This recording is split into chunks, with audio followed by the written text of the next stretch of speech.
Hey everyone, welcome back to the channel. In today's video, I'm going to show you how to create Gmail account without using a phone number. If you don't want to have a phone number, don't want to share it, or just want extra privacy, this video is for you. So let's get started. First of all, open your Gmail app on your phone.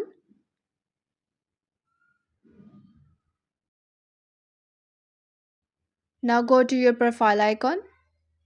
Here tap on add another account. Now tap on Google.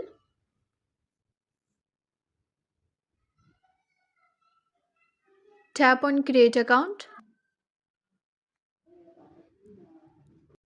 And then tap on for my personal use. Now enter your first name and last name. Then tap next. After that, enter your date of birth and gender and then tap on next button.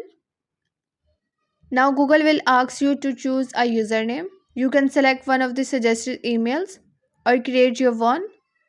Tap next when you are done. Next, create a strong password and confirm it. Make sure it's easy to remember but hard to guess. Tap next.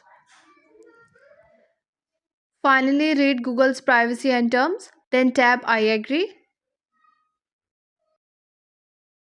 Your Google account is now successfully created without your phone number. Just keep in mind, Google may ask for a phone number later for security reasons, but it's not always mandatory. If this video helped you out, don't forget to like, share and subscribe to the channel for more Android tips and tricks. Thanks for watching and I'll see you in the next one.